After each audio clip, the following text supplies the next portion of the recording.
저는 이번에 우리가 함께 묵상하고 있는 요한계시록 묵상을 오래전부터 기다려 왔습니다.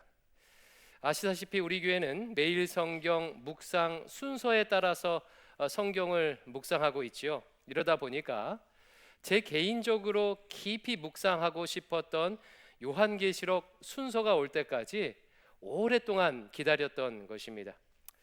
제가 여러 성경 중에서 유독 요한계시록을 기다린 이유는요, 저의 신앙과 목회의 지향점이 예수님의 재림에 맞추어져 있기 때문입니다. 여러분, 피아노를 잘 치고 싶으면 어떻게 하면 될까요? 여러 방법이 있겠지만 모델이 될 만한 피아노 연주곡 하나를 그대로 따라해 보는 거예요. 흉내 내서 따라하다 보면 실력이 늘게 되어 있습니다. 신앙과 목회도 비슷합니다. 신앙생활이나 목회를 잘 하려면 완성품을 모델 삼아서 따라하는 것이 좋은 방법이 될 수가 있습니다. 그렇다면 여러분, 신앙과 목회의 완성품이 무엇일까요? 예수님의 재림 때 완성될 하나님의 나라입니다. 그 하나님 나라를 모델 삼아서 그 모습을 흉내내다 보면은 신앙도 목회도 하나님 나라를 닮아갈 수 있게 되는 것이겠지요. 그래서 저는요, 그 무엇보다도 예수님의 재림과 그날에 이루어질 하나님 나라를 소망하면서 지향점으로 삼고 있습니다. 심지어요, 제 세 자녀의 이름마저도 예수님의 재림과 연관해서 지었어요. 첫째 아이의 이름이 예한이거든요. 세례 요한, 내한에서 따온 이름입니다.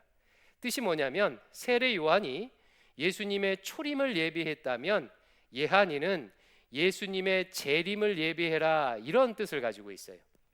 둘째 예성이는요, 오늘 본문에 나오는 예수님께서 재림하실 때 이 말 새 예루살렘 성의 줄임말입니다. 예성. 그러면 셋째 예림이의 이름의 뜻은 뭘까요? 예수 재림. 예수 재림을 줄여서 예림이라고 한 것입니다. 따라서 제가 새 아이의 이름을 부를 때는요, 그 이름 안에 마라나타, 주 예수여 다시 옵소서라는 소망이 그 이름 안에 담겨 있는 것입니다. 여기 계신 모든 분들도 이 소망, 예수님 재림에 대한 소망을 가졌으면 좋겠습니다. 예수님께서 재림하셔서 이루실 하나님 나라를 소망하면서 그 나라를 모델 삼아서 인생을 아름답게 만들었으면 좋겠어요. 이에 오늘은요, 요한계시록 묵상의 마침표를 찍으면서 요한계시록의 하이라이트라고 할 수 있는 종말에 완성될 하나님 나라 모습을 살펴보고자 합니다. 계시록 21장과 22장에 완성된 하나님 나라 모습이 나와 있는데요, 이 모습을 요약하게 되면 다음에 세 가지는 없고 세 가지는 있는 나라로 요약을 할 수가 있습니다. 이 없는 세 가지와 있는 세 가지를 통해서 완성될 하나님 나라 모습을 한번 조망해 보도록 하겠습니다. 먼저 하나님 나라에 없는 세 가지예요. 첫 번째는요, 뭐가 없냐면 예수님의 재림으로 새 하늘과 새 땅이 이루어지면 바다가 없을 것입니다. 뭐가 없다고요? 바다가 없어요. 21장 1절 같이 한번 읽어볼게요. 시작. 또 내가 새 하늘과 새 땅을 보니 처음 하늘과 처음 땅이 없어졌고 바다도 다시 있지 않더라. 일전에도 말씀드렸는데요, 여기서의 새 하늘과 새 땅은 하나님께서 처음 창조하신 세계가 다 없어지고 완전히 다른 새로운 땅과 하늘이 생긴다는 의미가 아닙니다. 처음 창조하신 세계와는 질적으로 다른 새로운 땅과 하늘이 된다는 의미예요. 즉 A에서 B가 된다는 것이 아니라 A에서 질적으로 다른 A 다시가 된다는 의미입니다. 그렇다면 질적으로 어떻게 달라질까요? 새로운 땅과 하늘에는요, 바다가 있지 않습니다. 이번 여름 휴가 때 바다에 다녀오신 분들 많이 계실 텐데요, 혹시 바다가 없는 세상 상상해 보셨습니까? 이 생각만 해도요 삭막해요. 왜 새하늘과 새 땅에는 바다가 없을까요? 바다 없는 세상이 왜 좋은 세상일까요? 여기서 말하는 바다는요 우리가 해수욕하는 바다가 아닙니다. 이것은 상징적인 의미인데요, 유대인들의 세계관에서 바다는 악이 출몰하는 장소예요. 그래서 성경에서 바다가 나오면 거의 대부분 부정적인 의미입니다. 예를 들어서 복음서에 보면 예수님께서 거라사 광인의 군대 귀신을 쫓아내시는 장면이 나와요. 이때 쫓겨난 군대 귀신이 돼지떼에 들어가서 갈릴리 바다에 수장이 됩니다. 이것은 어떤 의미냐면요, 예수님께서 군대 귀신을 악의 근원지인 바다로 다시 돌려보내는 그런 의미를 가지고 있는 거예요. 이처럼 유대인들에게 바다는요 악의 근원지입니다. 이렇게 볼 때 새 하늘과 새 땅에 바다가 없다는 것은요 처음 창조의 완성을 의미해요. 첫 창조를 보여주는 창세기 1장 1절과 2절 같이 한번 읽어보겠습니다. 시작. 태초에 하나님이 천지를 창조하시니라. 땅이 혼돈하고 공허하며 흑암이 깊음 위에 있고 하나님의 영은 수면 위에 운행하시니라. 2절 말씀은 하나님께서 세상을 창조하실 때 세상의 상태를 묘사하는 구절이죠. 땅이 혼돈하고 공허하며 흑암이 깊음 위에 있었습니다. 이 모습을요 한마디로 쉽게 얘기하면 이런 거예요. 땅이 바다에 잠겨 있었다, 이런 의미입니다. 즉 온 세상이 악의 지배 아래 놓여 있었던 거예요. 하나님께서는 창조 사역을 통해서 바다에 잠겨 있던 땅을 분리하여 생명이 살 수 있는 곳으로 만드셨습니다. 이것이 처음 창조예요. 악이 지배하는 바다로부터 땅을 분리해내어 생명을 창조하심. 그런데 종말에 이루어질 하나님 나라는요 아예 그 바다 자체가 사라지는 것입니다. 더 이상 악이 출몰할 수 있는 근원지가 없어진 거예요. 처음 하늘과 처음 땅이 없어졌다는 것은 이런 의미입니다. 이것을 신학적인 용어로 새 창조 혹은 창조의 완성이라고 부릅니다. 그러면 여러분, 악의 근원인 바다는 구체적으로 무엇을 의미하는 것일까요? 성경의 내러티브 안에서 바다는요 제국의 지배를 나타내요. 사탄 마귀는 제국을 통해서 이 세상을 지배합니다. 사탄은 바다가 편만한 것처럼 제국을 통해 이 세상에 악이 편만하도록 만듭니다. 실제로 사람들은 제국의 지배 아래서 죽어나갔지요. 제국이 일으키는 수많은 전쟁으로 많은 사람들이 목숨을 잃었고 지금도 잃고 있어요. 제국 아래서 수많은 사람들이 억압과 차별을 받습니다.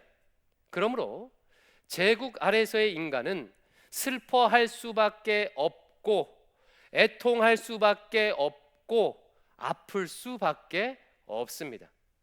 그 대표적인 예가 이집트 제국이에요. 사탄은 애굽이라는 제국의 바다에 세상을 가두어 놓고 사람들을 고통스럽게 했죠. 또 다른 예가 로마 제국입니다. 요한계시록은 로마 제국 아래서 신자들이 얼마나 고통하고 있는지를 묘사하고 있습니다. 지금도 마찬가지지요. 사람들은 사탄이 만들어 놓은 제국의 질서 아래서 지금도 고통하고 있습니다. 멀리 갈 것 없이 이 한국 땅만 생각해 보십시오. 자본주의, 능력주의가 지배하는 한국 사회를 한번 생각해 보세요. 어린 시절부터 자본을 더 얻기 위해 무한 경쟁에 내몰리며 쫓기듯 다들 살아가고 있어요. 나이 들어서도 편안히 노후를 맞이할 수가 없습니다. 경쟁에 뒤처질까 봐 걱정하며 괴롭게 지내고 있습니다. 이처럼 제국의 바다가 지배하는 세상에는 끊임없이 악이 출몰합니다. 그러나 하나님 나라가 임하면 아예 바다 자체가 사라져요. 처음 창조 때는 바다에서 땅을 분리하는 정도였어요. 처음 하나님께서 이스라엘을 애굽이란 제국에서 구원할 때는 제국 애굽에서 분리해서 가나안 땅으로 옮기는 정도였습니다. 그러나 그날이 되면 사탄이 사용하는 가장 강력한 질서인 바다 자체가 사라집니다. 따라서 이것은 자연스럽게 두 번째 없음으로 이어집니다. 21장 4절 같이 읽어보겠습니다. 시작. 모든 눈물을 그 눈에서 닦아 주시니 다시는 사망이 없고 애통하는 것이나 곡하는 것이나 아픈 것이 다시 있지 아니하리니 처음 것들이 다 지나갔음이러라. 여러분, 그날이 되면 뭐가 없대요? 사망, 애통, 곡하는 것, 아픈 것이 없대요. 시대마다 시대적인 질병이 있지요. 과거에는요, 못 먹어서 혹은 위생이 불결해서 생기는 질병이 많았다면 현재는요, 정신적인 질병이 많은 것 같습니다. 우울, 공황, 이명, 불안, 불면증과 같은 마음과 정신의 질병이 지금 이 시대에 가득하지 않습니까? 의사들은요, 한결같이 그 원인이 스트레스에 있다고 말합니다. 사회적인 압박, 남과의 비교, 미래에 대한 불안감, 무엇보다 무한 경쟁에 대한 스트레스로 이런 질병이 나타난다고 얘기해요. 그러나 그날이 되면 이와 같은 고통과 아픔이 다 사라질 것입니다. 여러분, 그날이 되면요, 이명도 없고 불면증도 없대요. 기대되시지요? 악의 근원지인 바다가 사라졌기 때문이에요. 제국을 통한 사탄의 지배가 사라지고 온전히 하나님께서 통치하시기 때문입니다. 세 번째로, 완성될 하나님 나라는요, 성전이 없습니다. 성전이 없대요. 21장 22절 같이 읽어볼게요. 시작. 성 안에서 내가 성전을 보지 못하였으니 이는 주 하나님 곧 전능하신 이와 및 어린 양이 그 성전이심이라. 그날에 예루살렘 성이 하늘로부터 이 땅에 임합니다. 그런데 그 예루살렘 성 안에 성전이 없다는 거예요. 여러분, 예루살렘에서 가장 중요한 장소가 어디지요? 하나님의 임재의 장소인 성전이에요. 이스라엘은요, 포로로 사로잡혀 갔을 때조차도 다시 예루살렘으로 돌아가서 가장 먼저 무너진 성전을 세우기를 열망할 정도로 성전을 소중히 생각했습니다. 그런데 이상하게 완성된 하나님 나라에서는 성전이 없습니다. 왜 그럴까요? 22절 하반절이 그 이유를 분명하게 보여주고 있죠. 22절 다시 띄워주십시오. 하반절에 보니까 하나님 곧 전능하신 이와 및 어린 양이 그 뭐가 돼요?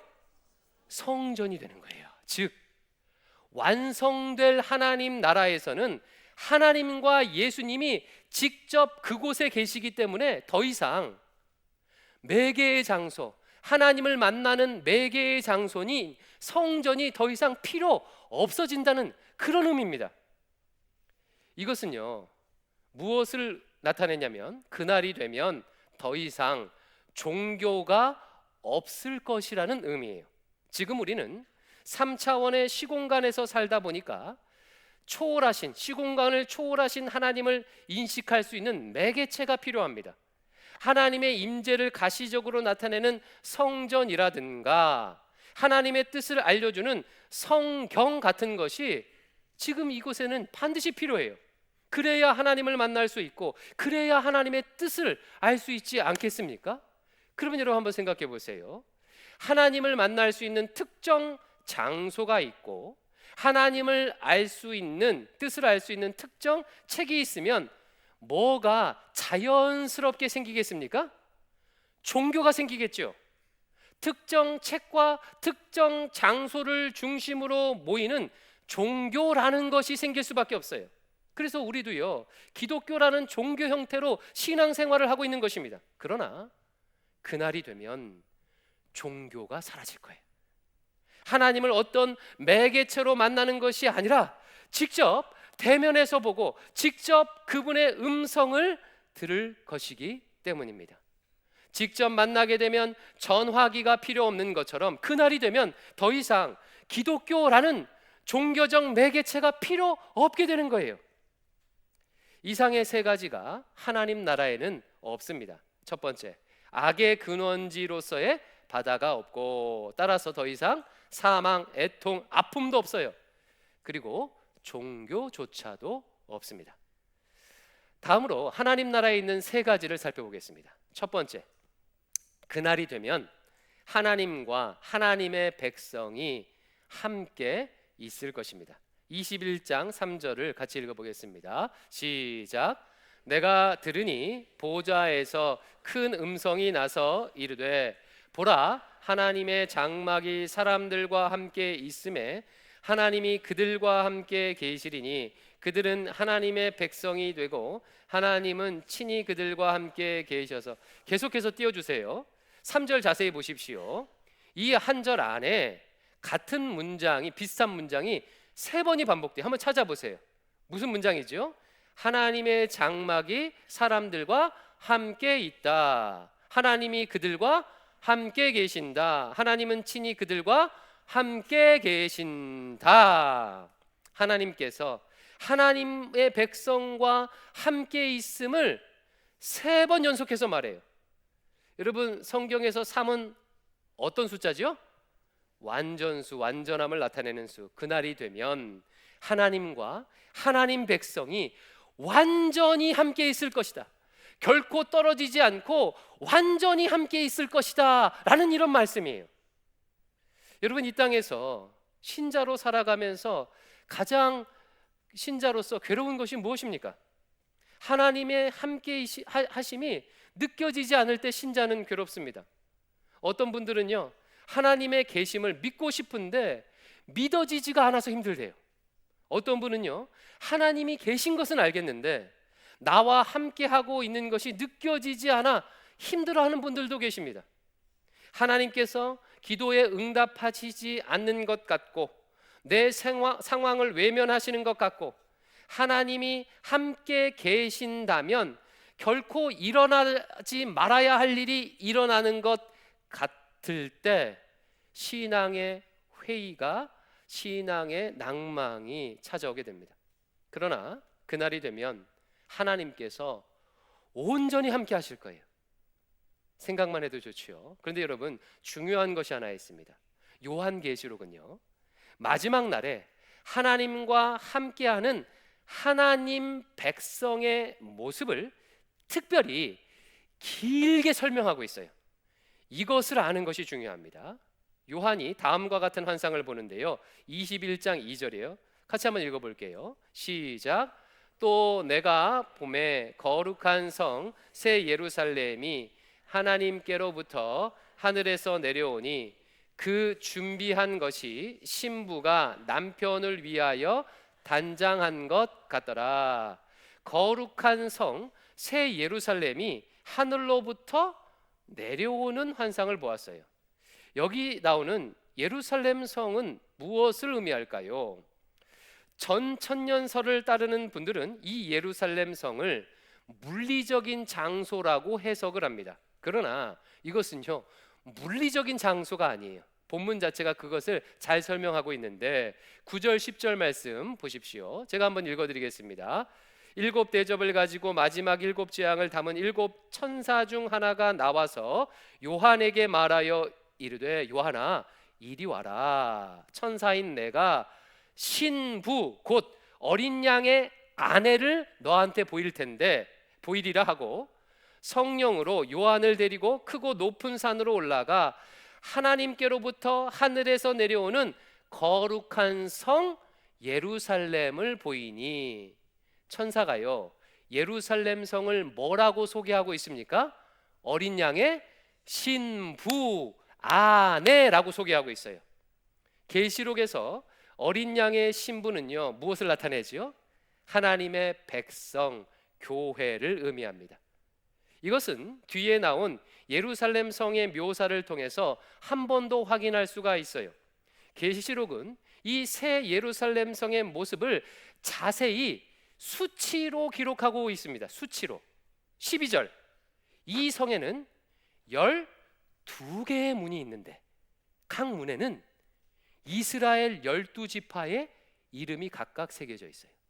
14절, 성곽에는 12개의 기초석이 있는데 그 위에는 12사도의 이름이 각각 기록되어 있습니다. 16절, 성의 크기가요, 깊이, 높이, 넓이가 동일한데 모두 12,000 스타디온입니다. 17절, 성곽의 크기는요 144 규빗이에요. 여러분, 이쯤 되면 감이 좀 오셔야 합니다. 예루살렘 성의 치수가 모두 12나 12의 배수로 되어 있지요. 여러분, 12는 어떤 의미를 가진 숫자였습니까? 벌써 까먹으시면 안 되는데, 하나님 백성의 숫자잖아요. 하나님 백성의 숫자 12. 아하, 예루살렘 성은 모든 하나님의 백성, 교회를 의미하는 것이구나. 계시록은요, 황제를 숭배하는 로마 제국을 음녀 혹은 바벨론 성으로 표현합니다. 반대로 하나님을 섬기는 성도들은 음녀의 반대 뭐겠어요? 어린 양의 신부. 바벨론 성의 반대 뭐겠어요? 예루살렘 성으로 표현하는 거예요. 이처럼 그날이 되면 하나님께서 거룩한 예루살렘으로 표현된 자신의 백성들과 항상 함께 있을 거예요. 두 번째, 그날이 되면 영원한 생명이 있을 것입니다.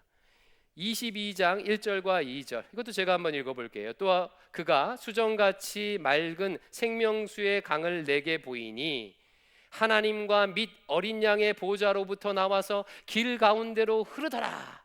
강 좌우에 생명나무가 있어서 12가지 열매를 맺되 달마다 그 열매를 맺고 그 나무 잎사귀들은 만국을 치료하기 위해서 있더라. 그날에 이루어질 하나님 나라의 또 다른 모습이지요. 보좌로부터 생수의 강이 나와서 온 세상을 가로질러 흐릅니다. 그리고 그 강 좌우에 이 나무가 있어요. 어떤 나무지요? 생명나무예요. 여러분, 생명나무 어디서 보지 않았습니까? 어디서 봤지요? 에덴 동산에서, 에덴 동산, 창세기에서 봤잖아요. 하나님께서 범죄한 아담과 하와가 생명나무의 열매를 먹지 못하도록 에덴 동산에서 쫓아내셨어요. 그러나 그날이 되면 그 생명나무의 열매를 하나님 나라에서 먹을 수 있다는 거예요. 즉 영원한 생명을 얻게 된다는 것입니다. 더 이상 죄의 결과인 죽음의 저주가 성도들을 괴롭히지 못한다는 것입니다. 여러분, 성경에서 죽음은 어떤 의미를 가지고 있다고 했습니까? 제가 지난 성찬식 때 설명해 드렸어요. 성경에서 죽음이라는 것은 영원한 관계의 단절을 의미하는 거예요. 하나님과의 관계, 이웃과의 관계, 피조물과의 관계, 나와의 관계가 끊어진 채로 영원히 회복될 수 없는 상태가 성경에서 말하는 죽음입니다.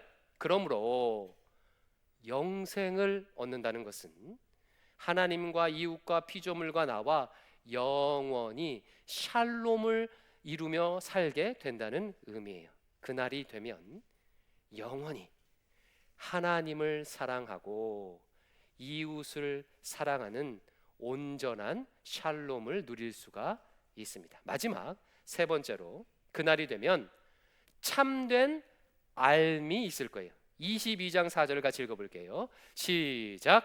그의 얼굴을 볼 터이요 그의 이름도 그들의 이마에 있으리라. 그날이 되면 하나님의 얼굴을 보게 된대요. 얼굴을 본다는 것은 여러 의미가 있는데요, 가장 핵심은요, 온전히 하나님을 알게 된다는 의미입니다. 얼굴과 얼굴을 대면하여 서로를 온전히 알게 된다는 거예요. 여러분, 이 땅에서 우리가 왜 서로 갈등하며 살지요?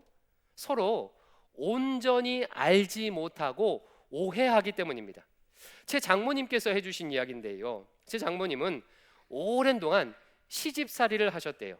제 장인어른이 6.25 때 부모를 잃고 고아가 돼서 입양해 주신 시어머니신데, 제 장인을 입양해 주신 시어머니신데 시집살이를 시켰던 모양이에요.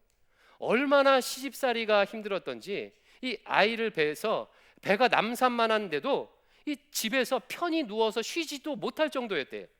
시어머니가 너무 무섭고 너무 미웠대요. 그런데 어느 날 우연히 시어머니와 함께 식사하며 이야기를 나눌 기회가 있었답니다. 이때 시어머니께서 자기가 고생했던 이야기를 길게 해주셨대요. 남편을 일찍 여의고 나서 생계를 위해서 한 아이는 등에 업고 한 명은 끌고 길거리에 나가 생선을 팔면서 애들을 키웠다는 이야기를 해주셨대요. 제 장모님이 시어머니의 고생스러운 삶을 알게 되니 여자로서, 엄마로서 너무 불쌍하다는 생각이 들었대요. 그때부터요, 미운 마음이 누그러졌다고 합니다. 여러분, 이처럼 서로에 대한 알미 있으면요, 갈등이 줄어드는 거예요. 우리가 갈등하는 가장 큰 이유는 서로 대화가 단절되고 서로를 온전히 알지 못하기 때문입니다. 하나님과의 관계도 마찬가지예요. 우리가 하나님을 향해서 원망하게 되고 섭섭하게 느끼게 되는 것은 온전히 하나님의 뜻을 알지 못하기 때문입니다. 왜 나를 하필 이런 가정에서 태어나게 하셨는지, 왜 어린 시절 그런 끔찍한 일을 겪도록 그냥 놔두셨는지, 왜 남들은 다 가진 것을 나는 못 가지게 하는 것인지, 왜 이렇게 기도 응답이 더딘 것인지 알지 못하기 때문입니다. 그러나 그날이 되면 얼굴과 얼굴을 대면하여 모든 궁금증이 풀릴 거예요. 아하, 그렇구나. 이래서 그러신 것이구나. 이런 뜻이 있었구나. 온전한 알미 있을 것입니다. 그러기에 더 이상 하나님을 의심하지 아니하고 온전히 하나님을 사랑할 수 있는 것입니다. 이상의 세 가지. 첫 번째, 그날이 되면 하나님과 거룩한 예루살렘 성 같은 하나님의 백성이 함께 있을 것입니다. 둘째, 그날이 되면요, 영원한 생명이 있어서 하나님과 이웃과 피조물과 나와 영원한 샬롬을 누릴 거예요. 셋째, 그날이 되면 얼굴과 얼굴을 대면하는 온전한 알미 있을 것입니다. 여러분, 이렇게 마지막 날의 모습을 들어보니 어떤 마음이 드십니까? 우리 주님 빨리 오셔서 이런 아름다운 나라 속히 이루어 주셔야 하겠다, 이런 마음 들지 않습니까? 바라기는 우리 대광의 성도들이 그날에 이루실 이 아름다운 하나님 나라를 모델로 삼아서 그 모델을 닮아갈 수 있기를 축원합니다. 그날에 없어질 것들, 그날에 없어질 것을 지향하며 살지 마십시오. 제국의 부와 권력을 지향하며 타인을 애통하게 하고 아프게 하는 삶을 살면 안 됩니다. 또한 종교로서의 기독교를 추구하면 안 돼요. 진리로서의 예수님을 추구해야 합니다. 그날에 있을 것들을 추구하며 사십시오. 하나님과 함께 있는 것을 이 땅에서 추구하며 사십시오. 영원한 생명, 즉 관계의 회복을 추구하세요. 부부가 서로 대화하십시오. 부모 자식 간에 대화하시고 서로를 아십시오. 성도들 간에 서로 대화하며 알아가십시오. 그러면 결코 길을 잃지 않을 것입니다. 완성될 하나님 나라와 닮은 인생을 살게 될 것입니다. 마지막으로 계시록 22장 20절 말씀을 읽고 계시록 묵상의 대단원의 막을 내리겠습니다. 22장 20절 같이 우리 큰 목소리로 소망을 담아 읽겠습니다. 시작. 이것들을 증언하신 이가 이르시되 내가 진실로 속히 오리라 하시거늘 아멘. 주 예수여 오시옵소서. 아멘. 우리 마음을 담아서 우리 마지막으로 마라나타 함께 찬양하겠습니다. 예수님 다시 오시옵소서. 우리 소망하며 찬양합니다.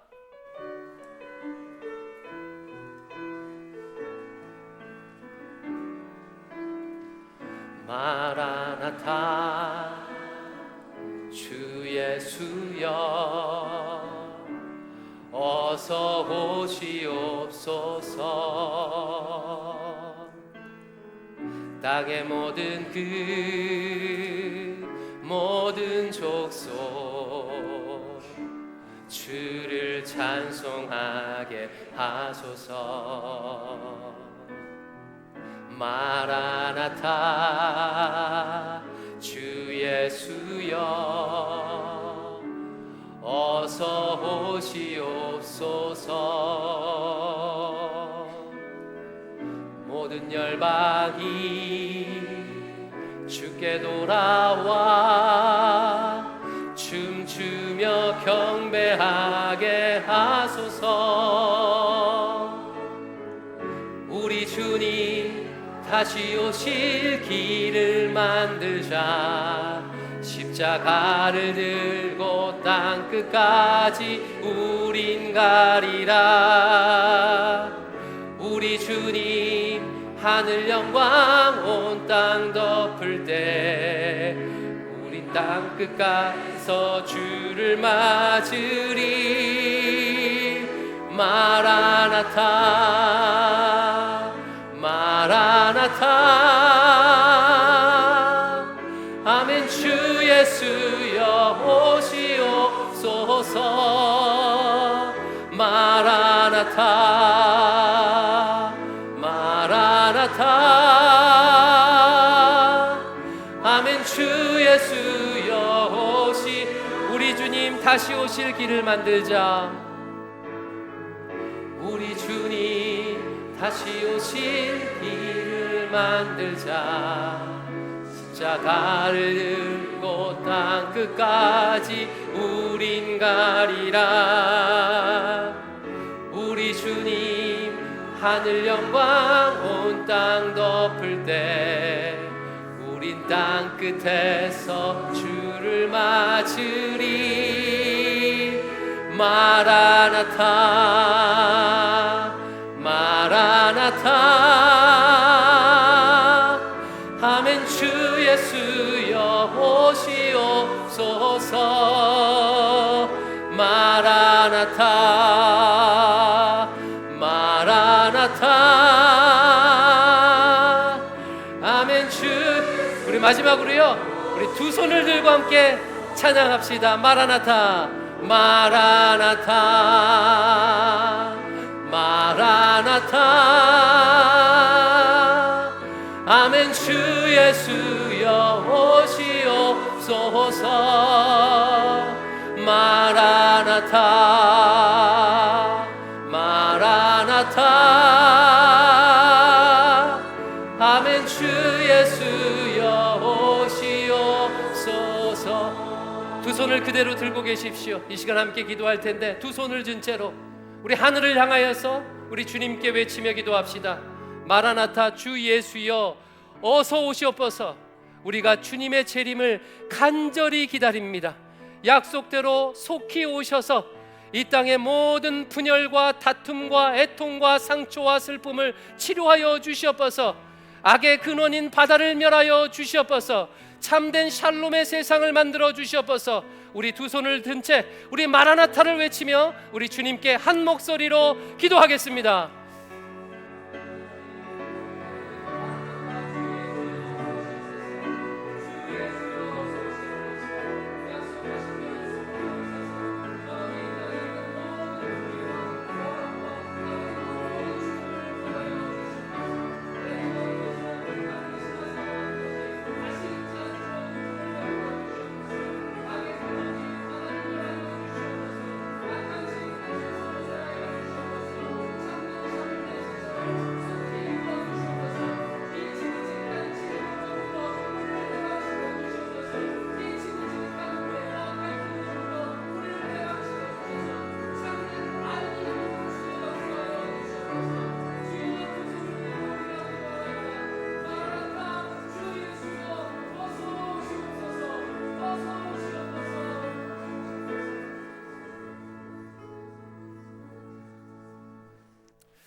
이 모든 말씀 우리 구주 예수님 이름으로 기도하옵나이다.